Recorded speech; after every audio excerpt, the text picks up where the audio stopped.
I think એક identity બની જાય તમે જ્યારે ફિલ્મોમાં આવો ત્યારે કે કયા પ્રકારની પર્સનાલિટી તમે ભજવો છો.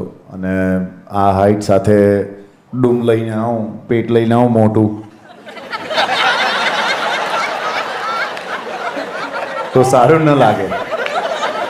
ટી શર્ટ ખેંચવાથી ચરબી નહીં જતી.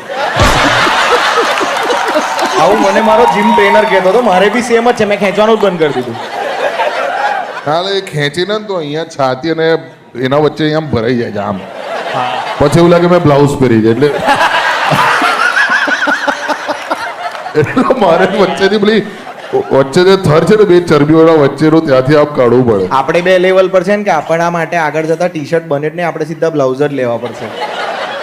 વી હેવ ટુ વર્ક લાવ. હાલા બહુ ખરાબ લાગે બ્લાઉઝ પે તો કેવું ખરાબ લાગે. બસ ઊંધી પહેરવાની.